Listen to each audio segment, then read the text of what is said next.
Vanakkam, Assalamu alaikum. Ladies and gentlemen, I stand before you today not just as Minister of Labour and Foreign Employment of Sri Lanka, but as a fellow human being, deeply moved by the cause that brings us together on the significant day. Today, we commemorate World Anti-Human Trafficking Day, the World Day Against Trafficking in Persons. Our theme for this year, reach every victim of trafficking, leave no one behind, is a powerful call to action that resonates with our collective responsibility to humanity. I express my deepest gratitude to the SAFE Foundation for organizing this event for over 15 years. This esteemed organization has been a beacon of hope for marginalized and vulnerable communities and children. Their tireless efforts have provided immediate relief and fostered long-term resilience in adversity. The Empowering Civil Society Organizations to Combat Human Trafficking, ECCCT projects, supporting by US aid, is a testament of their commitment. This 5-year project, spanning 12 districts in 6 provinces, is a shining example of a power of collaboration and partnership. Human trafficking is a grave violation of human rights. It is a crime that shatters lives, breaks families, and undermines that social fabric of our communities. It is a crime that exploits that most vulnerable among us, often targeting those already marginalized and disadvantaged. It is a crime that we as a society cannot and will not tolerate. According to the latest data from the United Nations Office on Drugs and Crime, an estimated 25 million people worldwide are victims of human trafficking. Asia, our home, is not assumed is the menace. The International Labour Organization estimates that 11.7 million people in Asia and Pacific are victims of forced labor, a form of human trafficking. In Sri Lanka, we are not untouched by this global issue. However, we are committed to combating this crime. Sri Lanka has criminalized trafficking in person and is implementing a 5-year national action plan to prevent and combat human trafficking through its National Anti-Human Trafficking Task Force. Ministry of Labour and Foreign Employment and the SLBFE are active members of this task force headed by the Ministry of Defense. We are also partner of the Bali process on people smuggling, trafficking in persons, and related transnational crimes, since this needs regional and global interventions and initiatives on face these challenges. Our mission is clear: to reach every victim of trafficking and leaves no one behind. This is not just a slogan, but a commitment that requires us to act with urgency and determination. It demands that we strengthen our laws, enhance our enforcement mechanisms, and improve our victim support services. It calls for us to foster a culture of respect and dignity for all, where everyone is valued and protected. As a Minister of Labour and Foreign Employment, I am committed to ensure that our labour and employment policies are robust and responsive to the needs of our people. We have taken drastic measures through the recent amendments to the SLBFE Act and the special provisions to the National Labour Migration Policy to prevent this crime and to protect the migrant workers as well as surveyors. We have working tirelessly to create safe and dignified employment opportunities, both at home and abroad, to reduce the vulnerability of the citizens to trafficking. But the government needs helps to do this. Combating human trafficking requires a whole of government and whole of society approach. Collaborating with organizations like the Safe Foundation, our government has worked tirelessly to prevent human trafficking, protect victims and prosecute perpetrators. So we need the active participation of all civil society organizations, trade unions, development partners, and every citizen. We need to work together, hand in hand, to raise awareness, educate and empower our communities, and provide support to the victims, survivors. Today, as we stand against human trafficking, remember the victims. Let us remember their courage and resilience. Let us remember that they are not just victims, but saviors. And let us commit to doing everything in our power to ensure they survive and they thrive.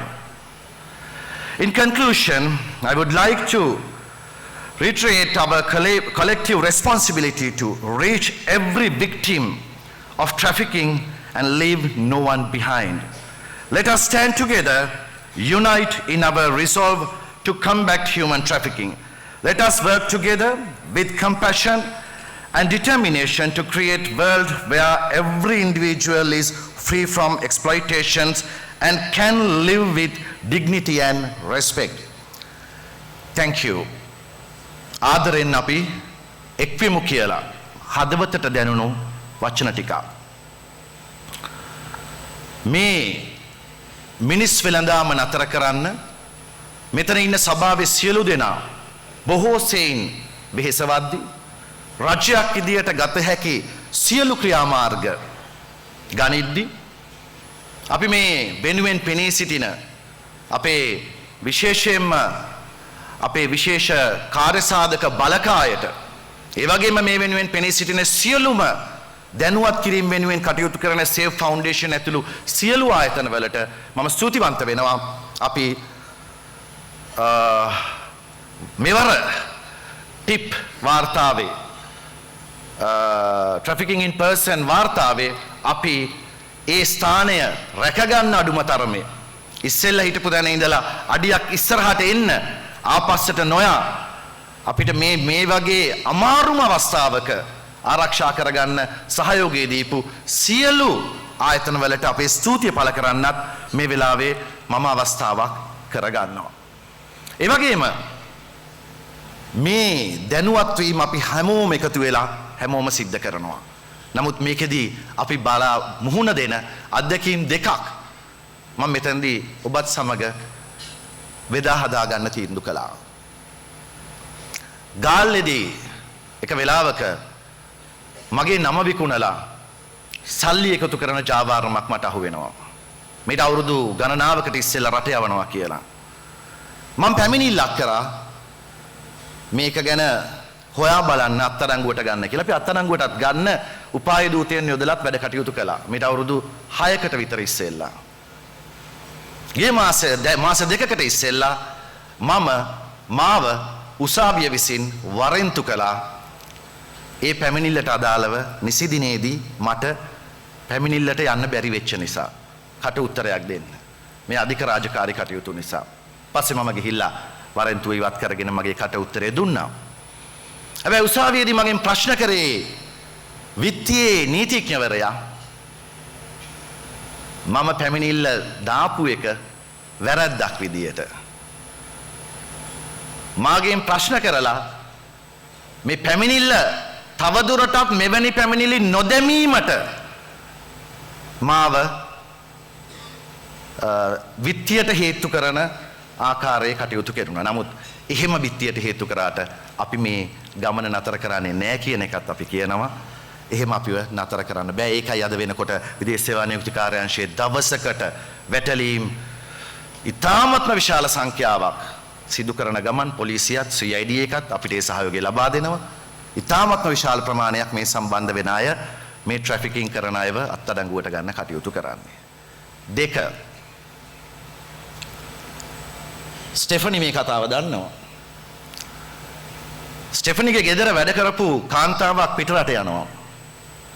ගියාම ඇයව ඕමානයට අරගෙන යන්න Dubai හරහා ගෙනියන්න ගියාම මේ සම්බන්ධයෙන් සියලු කණ්ඩායම් අපි ක්‍රමානුකූලව ස්ටෙෆනි ඒ දවස්වල කලබලව හිටියා. හැබැයි අපි ක්‍රමානුකූලව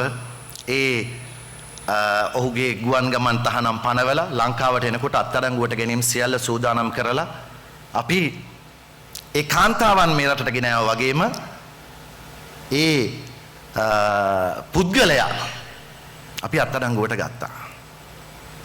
පුද්ගලයා අත්අඩංගුවට ගත්තාම දෙවැනි දවසේ අධිකරණය ඉදිරිපත් කරනකොට පිටරට ඉඳලා ෆ්ලයිට් එකක් බුක් කරලා ගියපු අනිත්තර කාන්තාව වර දැන් ගිහිල්ලා හිර වෙලා හිටපු කාන්තාව මේ කාන්තාව රාශියක් හිර වෙලා හිටපු තැන ටික දෙනා යාවේ අර කාන්තාව ටික ෆ්ලයිට් එකකින් කොළඹට ඇවිල්ලා වෑන් වලින් උසාවියට ඇවිල්ලා උසාවිය ගාවදී අපිට විරුද්ධව කතා කරනවා අපි ගියේ අපේ කැමැත්තෙන් කියලා. සල්ලි ඕනතරම් විසි කරන්න ඒ මාෆියාවට තියෙනවා. ඕනතරම් වියදම් කරන්න ඉදිරිපත් කරන්න රටේ ප්‍රමුඛතම නීතිඥයෝ ඉදිරිපත් කරන්න ඒ අයට හයිය තියෙනවා. අවසානයේදී අපි ඇමති වුණත් රජය වුණත් අපේ හයිය සමහර වෙලාවට මදි ඒ ජාවාරම් කරුවන් එක්ක හැපෙන්න සමහර වෙලාවට. නමුත් අපි නතර කළේ නෑ. අපි ගත යුතු තීන්දුව ගත යුතු නීතිය ක්‍රියාත්මක කිරීම දිගටම කරනවා. හැබැයි මේ සඳහා අවශ්‍ය වෙන්නේ දැනුවත් කිරීම. නීති තද කිරීම අපි කරලා තියෙනවා. විදේශ සේවා නියුක්ති කාර්යාංශ පනත මම කිව්වා වගේ ශක්තිමත් කරලා තියෙනවා.